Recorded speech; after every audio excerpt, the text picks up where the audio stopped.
Assalamualaikum Sobat Jalan-Jalan. Bertemu kembali dalam channel Sobat Jalan-Jalan. Dan kali ini kami masih di kota Semarang Sob. Dan kita akan berkeliling di kota tua atau biasa juga disebut kota lama Semarang Sob. Karena kota lama Semarang ini cukup luas, maka kami berkelilingnya dengan mengendarkan kendaraan. Dan kebetulan memang ini siang hari, memang sebaiknya berkeliling di kota lama Semarang ini pada saat sore hari atau malam hari ya Sob, karena akan sangat indah sekali dengan lampu-lampu yang sudah menyala. Tapi karena kami akan segera menuju ke kota Yogyakarta, maka pada siang hari ini kami berkeliling ke kota lama Semarang. Kawasan kota lama Semarang dahulu disebut juga Oudtsted. Luas kawasan ini cukup luas Sob, ini sekitar 31 hektar. Jadi dilihat dari kondisi geografis, nampak bahwa kawasan ini terpisah dengan daerah sekitarnya, sehingga nampak seperti kota tersendiri dengan julukan Little Nederland atau kota Nederland, kota Belanda kecil ya Sob ya.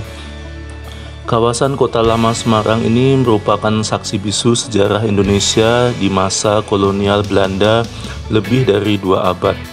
Lokasinya berdampingan dengan kawasan ekonomi dan stasiun Tawang. Dan di kota lama ini ada sekitar 50 bangunan kuno yang masih berdiri dan mempunyai sejarah kolonialisme di Semarang Sob. Secara umum memang karakter bangunan di wilayah ini mengikuti bangunan-bangunan yang ada di benua Eropa sekitar tahun 1700-an. Hal ini kita bisa lihat nih dari detail bangunan khas dan ornamen-ornamen yang identik dengan gaya Eropa. Jadi bangunannya tinggi-tinggi, kemudian ukuran pintu, jendela yang lebar dan tinggi. Kemudian juga kaca-kaca yang berwarna serta bentuk atap yang unik ya Sob. Jadi kita mungkin dari perjalanan mengelilingi kawasan kota lama kita bisa lihat ini bangunannya memang kuno-kuno sekali. Jadi kemudian kita juga bisa lihat ini jalannya bukan dari aspal tapi menggunakan paving block yang cukup tua dan cukup lama Sob.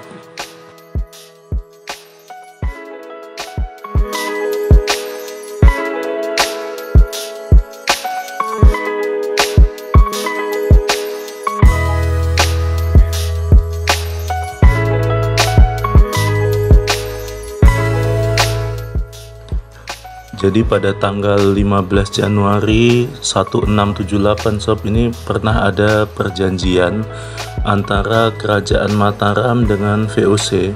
Jadi waktu itu Amangkurat II itu menyerahkan Semarang kepada pihak VOC sebagai pembayaran.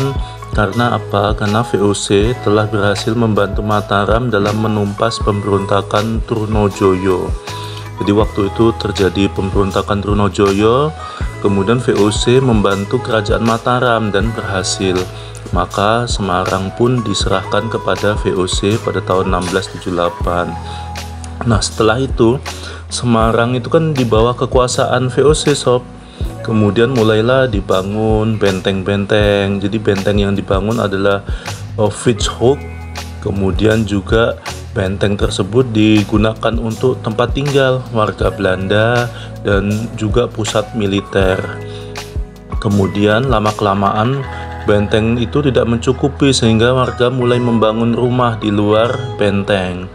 Jadi tidak hanya rumah tapi gedung pemerintahan, perkantoran pun juga didirikan. Nah kemudian pada tahun 1740 sampai 1743 itu terjadilah peristiwa Geger Pacinan. Nah di sana ada perlawanan terbesar pada kurun waktu itu kekuasaan VOC di Pulau Jawa. Jadi ada satu peristiwa ya Sob ya, Geger Pacinan namanya Sob ya. Nah itu terjadi perlawanan, maka berakhirlah dibangunlah fortifikasi mengelilingi kota lama Semarang Sob. Setelahnya karena dianggap tidak sesuai dengan perkembangan kota yang makin pesat, maka fortifikasi ini dibongkar juga pada tahun 1824. Jadi untuk mengenang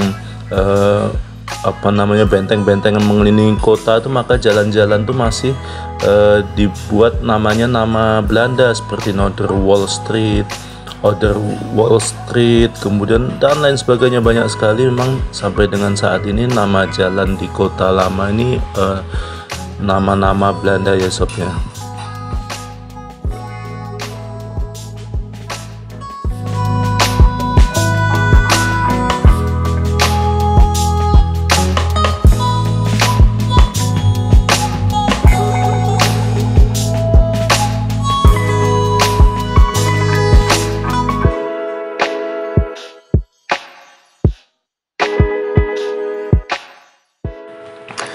Jadi seperti kota-kota lainnya ya sob ya yang ada di Indonesia yang berada di bawah pemerintahan kolonial Belanda, jadi dibangun juga benteng sebagai pusat militer. Benteng ini berbentuk segi 5 dan pertama kali dibangun di sisi barat kota lama Semarang. Jadi benteng ini hanya memiliki 1 gerbang di sisi selatannya dan 5 menara pengawas. Masing-masing menara diberi nama Zeeland, Amsterdam, Utrecht, Remsdorf, dan Bunschoten. Jadi susah benar penyebutannya memang sob ini karena bahasa Belanda. Kemudian pemerintah Belanda memindahkan permukiman Tionghoa pada tahun 1731 di dekat permukiman Belanda untuk memudahkan pengawasan terhadap segala aktivitas orang Tionghoa. Oleh sebab itu sob, benteng tidak hanya sebagai pusat militer, tapi juga sebagai menara pengawas saat itu untuk mengawasi kegiatan orang-orang Tionghoa. Nah, di pusat kawasan kota lama Semarang ini terletak di Taman Sri Gunting. Jadi sebuah taman yang menjadi jantung dari kawasan tersebut. Di masa lalu Taman Sri Gunting ini jadi dikenal dengan parade plan. Jadi lapangan yang sering digunakan untuk parade militer karena dekat dengan sebuah barak militer. Jadi ada sebuah taman ya sob ya. Kemudian di sini biasa dilakukan parade militer. Jadi sebelum menjadi taman, sebelum menjadi lapangan ya sob ya, taman ini jadi biasa atau pemakaman digunakan untuk pemakaman warga Eropa sob. Jadi abad ke-19. Jadi mungkin itu dulu sobat review kali ini. Jadi sekali lagi bahwa kota lama ini menjadi salah satu ikon warga kota Semarang. Jadi apabila kita ke kota Semarang, mungkin sobat semua sempatkan untuk mampir di kota lama atau kota tua di Semarang. Dan kota tua ini sebagai informasi sob, ini sudah masuk dalam situs warisan dunia UNESCO dengan luasan yang sangat luas 31 hektar. Jadi sobat semua bisa berjalan kaki. Mungkin yang hobi foto-foto atau biasa foto-foto ya, dimasukkan ke IG atau mungkin ke TikTok. Jadi di sini memang sangat indah sekali. Jadi kita serasa memang sedang berjalan di Eropa. Mungkin itu dulu sob review di kota tua atau kota lama Semarang. Karena luasannya sangat luas sekali, jadi kami menggunakan kendaraan. Tapi memang kami sarankan sobat semua apabila ke kota tua atau kota lama Semarang ini datang pada sore hari atau mungkin malam hari saat lampu-lampu telah menyala, ini makin menambah estetik saat teman-teman berfoto-foto. Demikian video kali ini. Ikuti video kami selanjutnya. Wassalamualaikum warahmatullahi wabarakatuh.